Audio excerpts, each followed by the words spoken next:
Hello વિદ્યાર્થી મિત્રો, કેમ છો? લાસ્ટ લેક્ચરની અંદર આપણે શુદ્ધ કે અંતર્ગત અર્ધવાહકની અંદર વિદ્યુતના વહનની ચર્ચા કરી ગયા. વિદ્યુતનું વહન કેવી રીતે થાય છે, બરાબર. આ ઉપરાંત અર્ધવાહકો જે છે એ બેન્ડવાદની થિયરીને આધારે આપણે અર્ધવાહકો વિશે પણ ચર્ચા કરી. તેની અંદર આપણે જોયું વેલેન્સ બેન્ડ, કન્ડક્શન બેન્ડ અને ફોરબિડન ગેપ વિશે આપણે ડીપમાં ચર્ચા કરી. તો આજના લેક્ચરની અંદર આપણે એન અને પી પ્રકારના અર્ધવાહકો, જેને આપણે કહીશું અશુદ્ધ કે બહિર્ગત અર્ધવાહકો, બરાબર. શુદ્ધ અર્ધવાહકો વિશે આપણે ભણી ગયા, એને અંતર્ગત અર્ધવાહક કહેવાય. અને અહીંયા આપણે અશુદ્ધ કે બહિર્ગત અર્ધવાહક વિશે ચર્ચા કરવી છે. તો વિદ્યાર્થી મિત્રો, શુદ્ધ અર્ધવાહક સિલિકોન કે જર્મેનિયમ છે, એની અંદર આપણે અશુદ્ધિ ઉમેરીએ તો તેની વાહકતાના ગુણધર્મોમાં ફેરફાર કરી શકાય છે, બરાબર. એટલા માટે વાહકતા વધારવા માટે સ્ફટિકની અંદર સિલિકોન કે જર્મેનિયમ જેવા અર્ધવાહકની અંદર અશુદ્ધિ ઉમેરવામાં આવે છે. તો કેવા પ્રકારની અશુદ્ધિ ઉમેરવામાં આવે છે? તો બે પ્રકારે અશુદ્ધિ ઉમેરી અને બે જુદા જુદા પ્રકારના અર્ધવાહકો તૈયાર કરવામાં આવે છે, બરાબર. તો આપણે જોઈએ કે શુદ્ધ અર્ધવાહકોમાં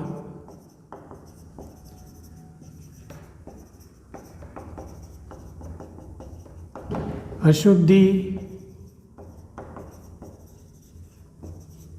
ઉમેરવાથી તેના વાહકતાના ગુણધર્મોમાં ફેરફાર કરી શકાય છે, બરાબર. અર્ધવાહકમાં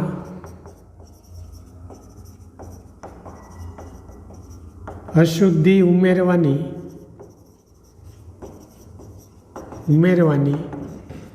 પ્રક્રિયાને ડોપિંગ પ્રક્રિયા કહે છે. અર્ધવાહકની અંદર જો આપણે અશુદ્ધિ ઉમેરીએ તો આ પ્રક્રિયાને ડોપિંગ પ્રક્રિયા કહેવાય, બરાબર. તો અહીં આપણે લખીશું કે ઉદાહરણ તરીકે કેવી ડોપિંગ પ્રક્રિયા આવે. તો કે ટેટ્રાવેલેન્ટ એવા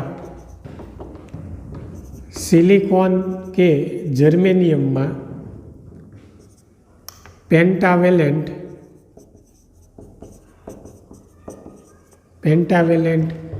એવા ફોસ્ફરસ, આર્સેનિક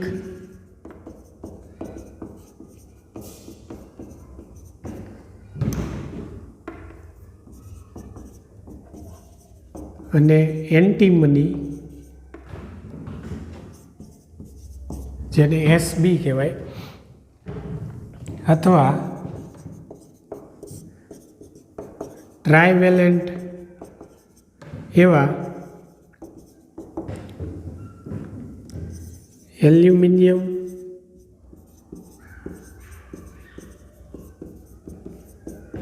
ગેલિયમ, ઇન્ડિયમ,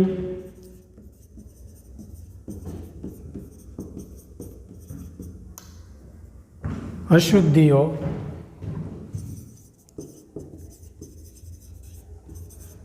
ઉમેરવાથી અશુદ્ધિ પરમાણુઓ મૂળ સ્ફટિકમાં યજમાન સ્થાને ગોઠવાય છે. તો વિદ્યાર્થી મિત્રો, ટેટ્રાવેલેન્ટ એવા સિલિકોન કે જર્મેનિયમમાં આપણે પેન્ટાવેલેન્ટ અશુદ્ધિ ઉમેરવી હોય તો આ ત્રણમાંથી એક આપણે પરમાણુ ઉમેરી શકીએ અશુદ્ધિના. આ ઉપરાંત ટ્રાયવેલેન્ટ એવા એલ્યુમિનિયમ, ગેલિયમ અને ઇન્ડિયમ જેવા પરમાણુઓ છે એ આ સિલિકોન કે જર્મેનિયમમાં આપણે ઉમેરીએ તો અશુદ્ધિ પરમાણુઓ મૂળ સ્ફટિકમાં કેન્દ્ર સ્થાને એટલે કે યજમાન સ્થાને ગોઠવાય છે. બરાબર. તો પેન્ટાવેલેન્ટ અશુદ્ધિ ઉમેરીએ, બરાબર, ફોસ્ફરસ, આર્સેનિક, એન્ટીમની, તો એની અંદર પેન્ટાવેલેન્ટની અંદર 5 વેલેન્સ ઇલેક્ટ્રોન હોય. એમાંના 4 ઇલેક્ટ્રોન સિલિકોન કે જર્મેનિયમ સાથે સહસંયોજક બંધ બનાવીને 1 ઇલેક્ટ્રોન જે છે એ વધારાનો પ્રાપ્ત થાય. તો એ વધારાનો ઇલેક્ટ્રોન છે એ સ્ફટિકને આવા જે અશુદ્ધિ પરમાણુઓ છે એ દાનમાં આપે. એટલે આવી જે અશુદ્ધિઓ છે એને ડોનર અશુદ્ધિ કહેવાય. બરાબર. અને ટ્રાયવેલેન્ટ અશુદ્ધિની અંદર 3 વેલેન્સ ઇલેક્ટ્રોન આવેલા હોય, જે સિલિકોનના 4માંથી 3 વેલેન્સ ઇલેક્ટ્રોન સાથે જોડાય અને 1 ઇલેક્ટ્રોન જે છે એ મેળવવાની વૃત્તિ ધરાવે. બરાબર. એટલે એમને એક્સેપ્ટર અશુદ્ધિઓ કહેવાય. બરાબર. તો આપણે ટેટ્રાવેલેન્ટ એવા સિલિકોનમાં જો પેન્ટાવેલેન્ટ જોડીએ તો n પ્રકારના અર્ધવાહકો તૈયાર થાય. અને ટેટ્રાવેલેન્ટ એવા સિલિકોન કે જર્મેનિયમમાં જો ટ્રાયવેલેન્ટ અશુદ્ધિ આપણે ઉમેરીએ, બરાબર, તો p પ્રકારના અર્ધવાહકો તૈયાર થાય. બરાબર. તો આ રીતે શુદ્ધ અર્ધવાહકો એવા સિલિકોન અને જર્મેનિયમમાં આપણે અશુદ્ધિ ઉમેરીએ તો તેની વાહકતાના ગુણધર્મોમાં શું કરી શકાય? ફેરફાર કરી શકાય. એટલા માટે આની અંદર અશુદ્ધિ ઉમેરવામાં આવે. અને જેમ વાહકતા વધારે, બરાબર, એમ તેની અંદરથી પ્રવાહ જે છે, વિદ્યુત પ્રવાહ, એનું સહેલાઈથી વહન કરી શકાય. બરાબર. તો ચાલો આપણે n પ્રકારના અર્ધવાહક વિશે પહેલાં ચર્ચા કરીએ. ત્યાર પછીના લેક્ચરની અંદર આપણે p પ્રકારના અર્ધવાહકો વિશે ચર્ચા કરીશું.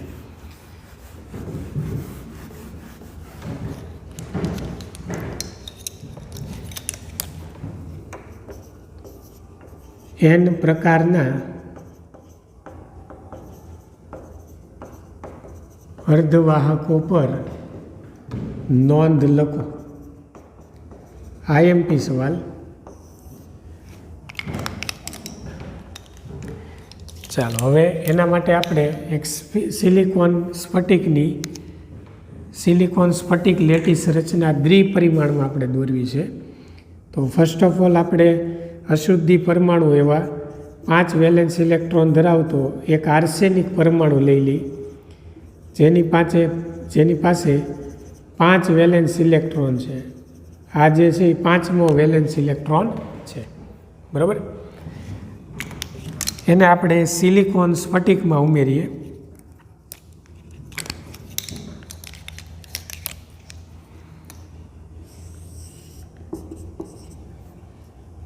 આને આપણે કહીશું સિલિકોન, જેની પાસે 4 વેલેન્સ ઇલેક્ટ્રોન રહેલા હોય.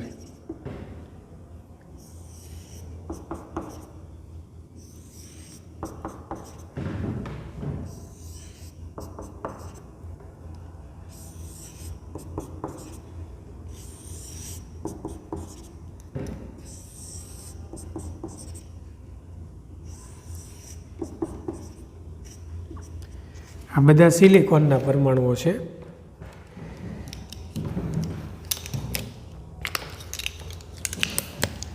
ચાલો, બધાના 4 વેલેન્સ ઇલેક્ટ્રોન.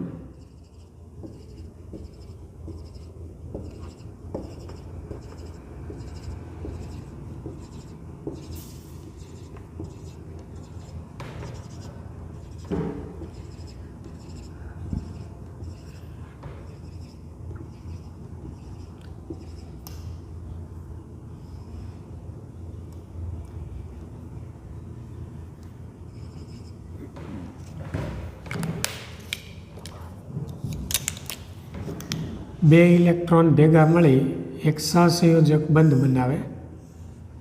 એટલે આ બધા સહસંયોજક બંધ છે.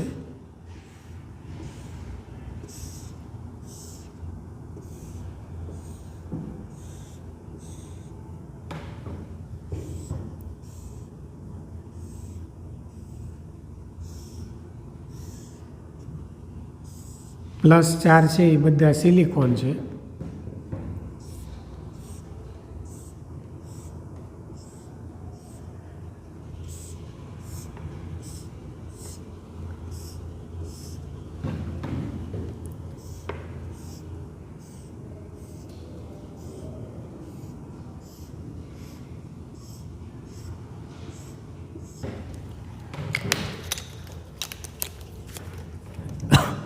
આને આપણે કહીશું અશુદ્ધિ ઉમેરેલી સિલિકોન સ્ફટિક લેટિસ. અશુદ્ધિ ઉમેરેલી સિલિકોન સ્ફટિક લેટિસ રચના. તો વિદ્યાર્થી મિત્રો, તમે અહીંયા જોઈ શકો કે આકૃતિ એની અંદર દ્વિપરિમાણમાં અશુદ્ધિ આર્સેનિકની અશુદ્ધિ ઉમેરેલી સિલિકોન સ્ફટિક લેટિસ રચના આપણે દર્શાવેલી છે. બરાબર. અહીંયા આર્સેનિક જે પેન્ટાવેલેન્ટ અશુદ્ધિ ધરાવે છે, બરાબર, એવો આર્સેનિકનો પરમાણુ છે એ સિલિકોન સ્ફટિકમાં યજમાન સ્થાને ગોઠવેલો છે. એટલે યજમાન સ્થાને આપણે એને રાખેલો છે. બરાબર.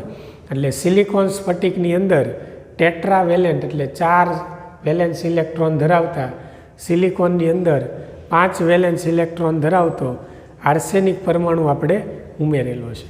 તો વિદ્યાર્થી મિત્રો, આર્સેનિકના જે 4 વેલેન્સ ઇલેક્ટ્રોન છે એ 4 વેલેન્સ ઇલેક્ટ્રોન નજીકતમ સિલિકોન પરમાણુના 4 બીજા વેલેન્સ ઇલેક્ટ્રોન સાથે ભેગા મળી અને 4 સહસંયોજક બંધ બનાવશે. બરાબર. એક સહસંયોજક બંધની અંદર 2 ઇલેક્ટ્રોન આવેલા હોય. બરાબર. તો આ રીતે આર્સેનિકના 4 વેલેન્સ ઇલેક્ટ્રોન એ નજીકના સિલિકોનના 4 વેલેન્સ ઇલેક્ટ્રોન સાથે 1, 2, 3 અને 4 એમ 4 વેલેન્સ ઇલેક્ટ્રોન ભેગા મળી અને બીજા 4 ઇલેક્ટ્રોન સાથે સહસંયોજક બંધ બનાવશે. તો આ જે 5મો ઇલેક્ટ્રોન છે, બરાબર, એને આપણે નામ આપીશું પેન્ટાવેલેન્ટ અશુદ્ધિનો 5મો ઇલેક્ટ્રોન. આને આપણે કહીશું પેન્ટાવેલેન્ટ અશુદ્ધિનો 5મો ઇલેક્ટ્રોન. તો વિદ્યાર્થી મિત્રો, પેન્ટાવેલેન્ટ અશુદ્ધિ એવો આર્સેનિકનો જે 5મો ઇલેક્ટ્રોન છે એ આપણને વધારાના ઇલેક્ટ્રોન તરીકે પ્રાપ્ત થશે. બરાબર. તો જો આ જે ઇલેક્ટ્રોન છે એમને 0.05 ઇલેક્ટ્રોન વોલ્ટ જેટલી ઉર્જા મળે તો તે મુક્ત ઇલેક્ટ્રોન તરીકે સિલિકોન માટે 0.05 ઇલેક્ટ્રોન વોલ્ટ જેટલી ઉર્જા મળે તો તે મુક્ત ઇલેક્ટ્રોન તરીકે વર્તે છે. અને જર્મેનિયમની જો વાત કરીએ, બરાબર, જર્મેનિયમ સ્ફટિક માટે આ ઉર્જા 0.01 ઇલેક્ટ્રોન વોલ્ટ છે. બરાબર. તો આ જે વધારાનો ઇલેક્ટ્રોન 5મો ઇલેક્ટ્રોન જે આપણને અહીંયા મળે છે, બરાબર, એને જો આટલી ઉર્જા મળે તો તે મુક્ત ઇલેક્ટ્રોન તરીકે વર્તે છે અને તે વિદ્યુત વહનમાં ભાગ લે છે. બરાબર. તો અહીં 5મો જે ઇલેક્ટ્રોન છે એ સિલિકોન સ્ફટિકને અહીંયા દાનમાં મળે છે. અશુદ્ધિ પરમાણુ એવા આર્સેનિક પાસેથી જે 5મો વેલેન્સ ઇલેક્ટ્રોન છે એ આ સિલિકોન સ્ફટિકને દાનમાં મળે છે. તેથી આર્સેનિક અશુદ્ધિ છે એને આપણે ડોનર અશુદ્ધિ કહીએ છીએ. તેથી આર્સેનિકની અશુદ્ધિને ડોનર અશુદ્ધિ કહે છે. એક ઇલેક્ટ્રોન સ્ફટિકને શું કરે છે? દાનમાં આપે છે. આ ઉપરાંત આટલી ઉર્જા તો આ જે ઇલેક્ટ્રોન છે એને ઓરડાના તાપમાને પણ મળી જાય છે. બરાબર. ઉષ્મા ઉર્જામાંથી આટલી ઉર્જા એમને પ્રાપ્ત થઈ જાય છે. એટલે આટલી ઉર્જા મળતા તે મુક્ત થઈ જાય છે અને વિદ્યુત વહનમાં ભાગ લે છે. આ ઉપરાંત વિદ્યાર્થી મિત્રો, ઓરડાના તાપમાને જ્યારે સ્ફટિકને રાખેલો હોય, બરાબર, ત્યારે ઉષ્મીય દોલનોને કારણે કેટલાક સહસંયોજક બંધ તૂટે છે અને એમાંથી ઇલેક્ટ્રોન મુક્ત બને છે. અને ઇલેક્ટ્રોન મુક્ત બનતા તે જગ્યાએ હોલ સર્જાય છે. બરાબર. તો અહીંયા વિદ્યાર્થી મિત્રો, જે હોલ સર્જાય છે એ હોલની સંખ્યા આજે વધારાના 5મા ઇલેક્ટ્રોન એટલે મુક્ત ઇલેક્ટ્રોનની જે સંખ્યા છે એની કરતાં ઓછા હોય. એટલે ટૂંકમાં આર્સેનિક પાસેથી આપણને જે એક એક્સ્ટ્રા જે ઇલેક્ટ્રોન પ્રાપ્ત થાય છે, વધારાના ઇલેક્ટ્રોન અશુદ્ધિ પરમાણુ પાસેથી જે પ્રાપ્ત થાય છે એના કરતાં હોલની સંખ્યા કેવી હોય છે? ઓછી હોય છે. બરાબર. તો એવું કહેવાય છે કે 10⁶ શુદ્ધ પરમાણુએ એક અશુદ્ધિ પરમાણુ ઉમેરેલો હોય. એટલે 10⁶ શુદ્ધ પરમાણુ હોય, બરાબર, ત્યારે એની અંદર એક અશુદ્ધિ પરમાણુ 10⁶ શુદ્ધ પરમાણુ દીઠ એક અશુદ્ધિ પરમાણુ લેવામાં આવે છે. બરાબર. પછી વાત કરીએ તો 1 મોલ સ્ફટિકમાં આશરે 10⁻17 અશુદ્ધિ પરમાણુઓ હોય છે.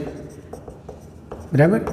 તો વિદ્યાર્થી મિત્રો, એક આર્સેનિકનો પરમાણુ ઉમેરવાથી એક ઇલેક્ટ્રોન આપણને વધારાનો મળતો હોય, તો 10⁻17 અશુદ્ધિ આવા પરમાણુ હોય આર્સેનિક જેવા, તો આપણને 10⁻17 મુક્ત ઇલેક્ટ્રોન પણ પ્રાપ્ત થાય. તો આમ ઓવરઓલ 1 મોલ સ્ફટિકની અંદર આશરે 10⁻17 આપણને મુક્ત ઇલેક્ટ્રોન આર્સેનિક જેવા પરમાણુ પાસેથી પ્રાપ્ત થાય છે. તો ઓવરઓલ જો વાત કરવા જઈએ તો n પ્રકારના અર્ધવાહકોની અંદર મુખ્યત્વે વિદ્યુતનું જે વહન છે, બરાબર, એ વિદ્યુતનું વહન ઇલેક્ટ્રોન દ્વારા થાય છે. n પ્રકારના અર્ધવાહકોની, બરાબર. હોલ દ્વારા વિદ્યુતનું વહન થાય છે, પણ એ ઓછું થાય છે. ઇલેક્ટ્રોન દ્વારા થતું વિદ્યુતનું વહન વધારે થાય છે, હોલ દ્વારા થતું ઓછું થાય છે. બરાબર. એટલે મુખ્ય વિદ્યુતભાર વાહકો, મુખ્ય વિદ્યુતભાર વાહકો એટલે મેજોરિટી ચાર્જ કેરિયર, અને ઇંગ્લિશમાં મેજોરિટી ચાર્જ કેરિયર કહેવાય, તરીકે ઇલેક્ટ્રોન હોય છે. અને માઇનોરિટી ચાર્જ કેરિયર તરીકે આવા પ્રકારના અર્ધવાહકોની અંદર હોલ હોય છે. બરાબર. તો અહીંયા ઇલેક્ટ્રોનની સંખ્યા ઘનતા વધારે છે હોલ કરતાં, એટલે આપણે આ રીતે લખી શકાય Ne > NH. બરાબર. તો આ થઈ ગયું n પ્રકારના અર્ધવાહકો પર નોંધ લખો. ચાલો, આની અંદર આપણે તમામ ટોપિકની ચર્ચા કરી. તો આની જે થિયરી છે એ થિયરી હું તમને PDF સ્વરૂપે અથવા ઇમેજ સ્વરૂપે ગૂગલ ક્લાસરૂમની અંદર આપી દઈશ. બરાબર. ચાલો, તો નેક્સ્ટ આપણે ક્વેશ્ચન જોઈએ. તો n પ્રકારના અર્ધવાહકો માટે બેન્ડ ડાયાગ્રામ આપણે 0 કેલ્વિન તાપમાને અને ઓરડાના તાપમાને દોરવાના છે, અને એની સમજૂતી આપણે મેળવવાની છે.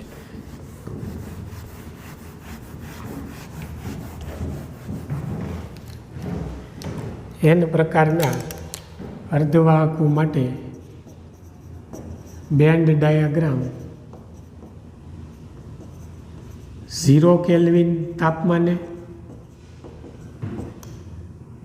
બરાબર, અને ઓરડાના તાપમાને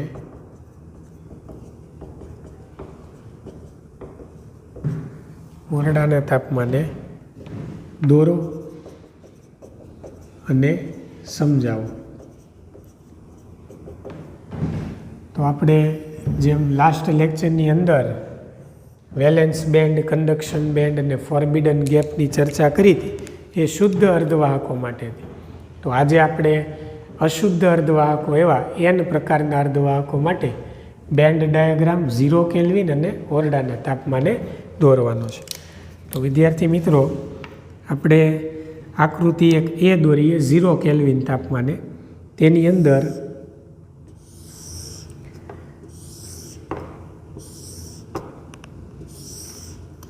સંપૂર્ણ ભરાયેલી એવી વેલેન્સ બેન્ડના ઉર્જા સ્તરો, એટલે આને કહેવાય ઈવી, વેલેન્સ બેન્ડના ઉર્જા સ્તરો કહેવાય, બરાબર, જે સંપૂર્ણ ભરાયેલા હોય. અને સંપૂર્ણ ખાલી એવા કંડક્શન બેન્ડના ઉર્જા સ્તરો, એટલે આને આપણે કંડક્શન બેન્ડ કહીએ, કંડક્શન બેન્ડ, કે જે ઇલેક્ટ્રોનથી સંપૂર્ણ ખાલી છે, બરાબર, એની અંદર કોઈ ઇલેક્ટ્રોન્સ આવેલા નથી. અને વચ્ચેનો જે વિસ્તાર છે એને આપણે ફોર્બિડન ગેપ કહીએ છીએ. તો અહીં આપણે સાથે સાથે આર્સેનિક, એન પ્રકારના અર્ધવાહકની અંદર આપણે આર્સેનિક પ્રકારના, એટલે આર્સેનિક પરમાણુઓ જે છે ને અશુદ્ધિ પરમાણુઓ તરીકે લઈ અને એન પ્રકારનો અર્ધવાહક બનાવ્યો, બરાબર. તો એને આપણે ડોનર અશુદ્ધિ કહીએ છીએ. તો આવી ડોનર અશુદ્ધિના ઉર્જા સ્તરો, અથવા એને એમ પણ કહી શકાય કે અશુદ્ધિ પરમાણુના વેલેન્સ ઉર્જા સ્તરો, આને આપણે કહીશું અશુદ્ધિ પરમાણુના વેલેન્સ ઉર્જા સ્તરો, જેની અંદર એક એક વધારાના ઇલેક્ટ્રોન્સ આવેલા છે. જે 5મો ઇલેક્ટ્રોન્સ આપણને વધારાનો પ્રાપ્ત થાય છે એ ઇલેક્ટ્રોન્સ આની અંદર આવેલા છે, બરાબર. આ બંને વચ્ચે જે ઉર્જાનો તફાવત છે ઈસી અને ઈડી વચ્ચે એ 0.05 ઇલેક્ટ્રોન વોલ્ટ જેટલો છે. તો આ જે આકૃતિ છે એ 0 કેલ્વિન તાપમાને છે, બરાબર. આને આપણે કહીશું બંધિત ઇલેક્ટ્રોન. આ બંધિત ઇલેક્ટ્રોન છે. અને આને આપણે કહીશું પેન્ટાવેલેન્ટ અશુદ્ધિનો, પેન્ટાવેલેન્ટ અશુદ્ધિનો 5મો ઇલેક્ટ્રોન. તો વિદ્યાર્થી મિત્રો, અહીંયા તમે જોઈ શકો કે સંપૂર્ણ ખાલી એવી કંડક્શન બેન્ડ, સંપૂર્ણ ભરાયેલી એવી વેલેન્સ બેન્ડના ઉર્જા સ્તરો ઉપરાંત અશુદ્ધિ પરમાણુના વેલેન્સ ઉર્જા સ્તરો આકૃતિની અંદર તમે જોઈ શકો છો, બરાબર. હવે અહીંયા ખાસ નોંધો કે અશુદ્ધિ પરમાણુના વેલેન્સ ઉર્જા સ્તરો અને કંડક્શન બેન્ડના ઉર્જા સ્તરો, એટલે કે ઈસી અને ઈડી અથવા ઈડી અને ઈસી એકબીજાની ખૂબ નજીક આવેલા છે, એટલે ખૂબ નજીક છે, બરાબર. એટલે આ જે ઇલેક્ટ્રોન છે, અશુદ્ધિ પરમાણુના જે વેલેન્સ ઇલેક્ટ્રોન છે, એને જો 0.05 જેટલી ઇલેક્ટ્રોન વોલ્ટ જેટલી ઉર્જા મળે તો તે સંક્રાંતિ કરીને કંડક્શન બેન્ડમાં ચાલ્યા જાય છે, બરાબર. તો આ જે પરિસ્થિતિ છે એ 0 કેલ્વિન તાપમાને છે. તો હવે વિદ્યાર્થી મિત્રો, આપણે ઇલેક્ટ્રોનને કોઈક રીતે ઉર્જા આપીએ, બરાબર, અથવા તાપમાન આપણે વધારી દઈએ ઓરડાના તાપમાને, બરાબર, તો વેલેન્સ બેન્ડમાંના ઇલેક્ટ્રોન જે છે એ કંડક્શન બેન્ડમાં જશે. આ ઉપરાંત અશુદ્ધિ પરમાણુના જે આ વેલેન્સ ઇલેક્ટ્રોન છે એ પણ કંડક્શન બેન્ડની અંદર સંક્રાંતિ કરશે. તેથી કંડક્શન બેન્ડની અંદર ઇલેક્ટ્રોનનું પ્રમાણ કેવું થઈ જશે? વધી જશે. તો એમની જે આકૃતિ છે એ આકૃતિઓ આપણે અહીંયા દોરવાની છે. ચાલો, તો અહીંયા આપણે એક વેલેન્સ બેન્ડ દોરીએ. તો આ વેલેન્સ બેન્ડ, બરાબર.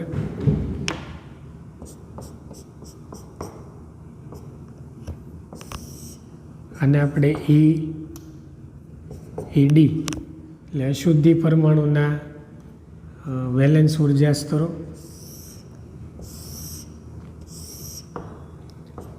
અને આપણે કંડક્શન બેન્ડ ઈસી નામ આપી દઈએ, બરાબર. તો અહીંથી અમુક જે ઇલેક્ટ્રોન્સ છે એ સંક્રાંતિ કરી ઓરડાના તાપમાને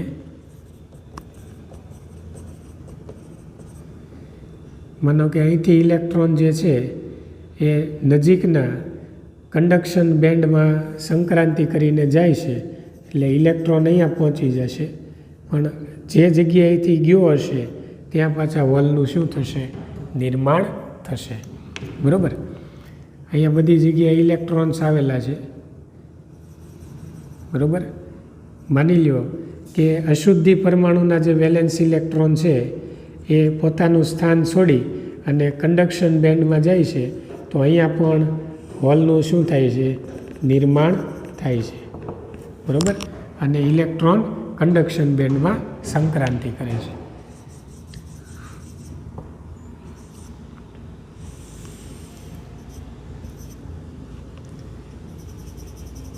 તો આ બધા જે છે એ મુક્ત ઇલેક્ટ્રોન બની જશે. આ બધાને આપણે કહીશું જે કંડક્શન બેન્ડમાં આવેલા ઇલેક્ટ્રોન છે એ મુક્ત ઇલેક્ટ્રોન થઈ જશે.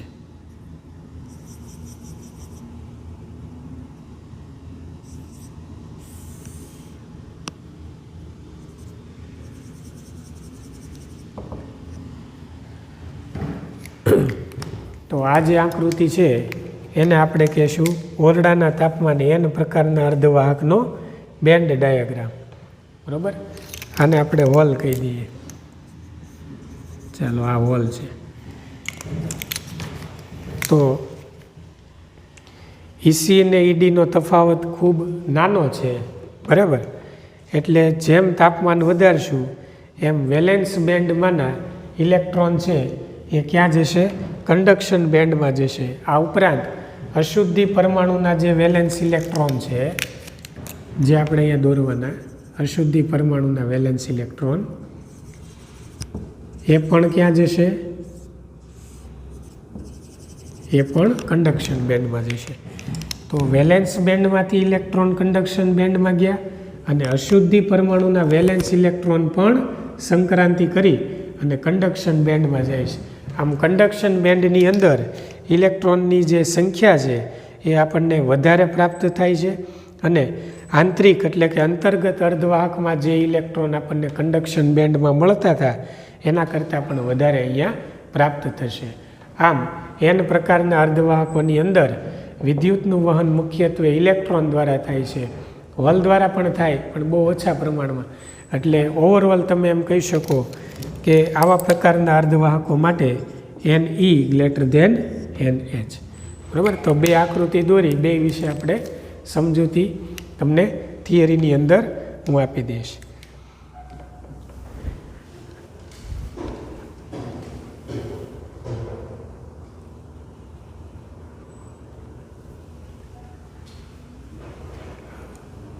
હવે જ્યારે વિદ્યાર્થી મિત્રો આપણે નેક્સ્ટ લેક્ચર આવશે તેની અંદર આપણે P પ્રકારના અર્ધવાહકો વિશે ચર્ચા કરીશું. તો જેમ N પ્રકારના અર્ધવાહકો જે છે એમ P પ્રકારના અર્ધવાહકો પણ અશુદ્ધ પ્રકારના અર્ધવાહકો છે. જેમ સિલિકોન અને જર્મેનિયમ જેવા ટેટ્રાવેલેન્ટ પરમાણુની અંદર, સિલિકોન સ્ફટિકની અંદર આપણે ટ્રાયવેલેન્ટ અશુદ્ધિને જો ઉમેરીએ તો આપણને તો આપણને P પ્રકારના અર્ધવાહકો મળશે. બરાબર. P પ્રકારના અર્ધવાહક તરીકે તમે એલ્યુમિનિયમ લઈ શકો છો, ગેલિયમ લઈ શકો છો અથવા ઇન્ડિયમ પણ લઈ શકો છો. તો આપણે એલ્યુમિનિયમ પરમાણુ ધ્યાનમાં લઈ અને P પ્રકારના અર્ધવાહક વિશે ચર્ચા કરીશું. સાથે સાથે એના માટે પણ 0 કેલ્વિન તાપમાને અને ઓરડાના તાપમાને એવા બેન્ડ ડાયાગ્રામની રચના પણ આપણે જોઈશું. તો વિદ્યાર્થી મિત્રો, આજે N અને P પ્રકારના અર્ધવાહકો છે એ બંનેની સમજૂતી લીધા બાદ P અને N પ્રકારના અર્ધવાહકોમાંથી આપણે PN જંક્શન ડાયોડ તૈયાર કરશું. બરાબર. અને PN જંક્શન ડાયોડ છે એવા ડાયોડ છે, ટ્રાયોડ છે, એનો ઉપયોગ ડાયોડ તરીકે લ્યો તો ટ્રાન્ઝિસ્ટર લેવાય. એનો જે ઉપયોગ છે એ આપણે ઇલેક્ટ્રોનિક્સ રચનાઓમાં કરીએ છીએ. બરાબર. ચાલો, આટલી વસ્તુ લખી નાખો.